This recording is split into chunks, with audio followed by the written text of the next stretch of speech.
Yung akala mo malapit lang, yung kanina sa Lantaw Peak Viewpoint. Paakyat doon. And then another loop. Tapos, akyat ka ulit. And then another loop. So, this is it. Finally. Yan na. Ito na siya. Yung pinaka-peak ng Lantaw Peak. Nandun po sa taas. Okay, so around 10 to 15 minutes. Walk. Okay na rin. Oy, just me. Sabay ganun. OMG. Di naman. Pag sanay ka na, okay na lang. Pero pag bago ka at maninibago ka, kaya dahan-dahan lang, huwag biglain. So, bago ka mag-hike, mag-ano ka muna, warm up and preparation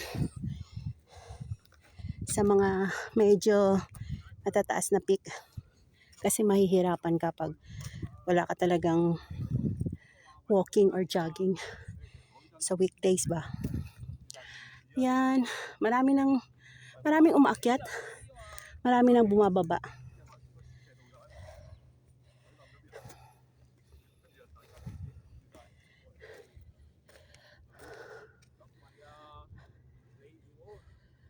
Yan.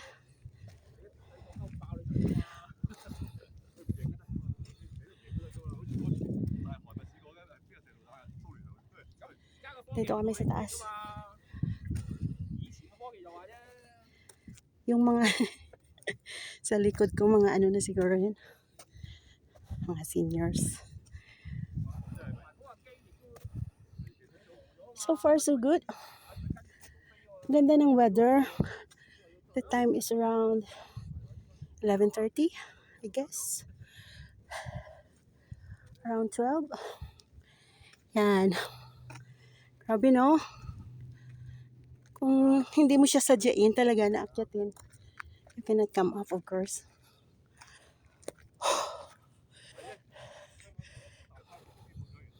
Yan.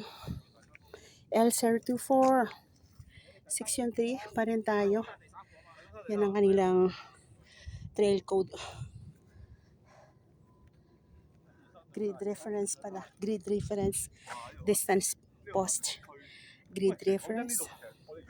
Yan. Ayan o, sa taas. Konti na lang. Malapit na.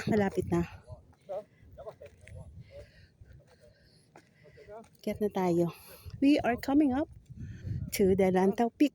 One of the second highest peak in Hong Kong. Yeah. And the other one, yes, is the opposite of Lantaw Peak is the Sunset Peak. The third highest peak in Hong Kong as well. So yeah, maybe next time we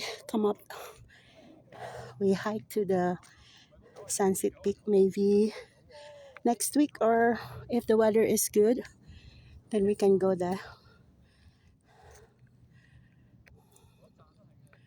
Yan. Looking down to the island view.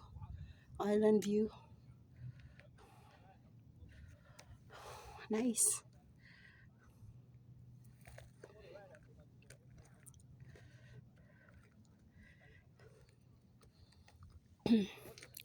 Dahan-dahan lang, makakarating na rin tayo. So, yeah. Mabilis lang kasi pag pabalik na, pauwi na. Mahirap lang naman pag papunta. Medyo maninibago ka. Pero okay lang. So far, so good. Carry.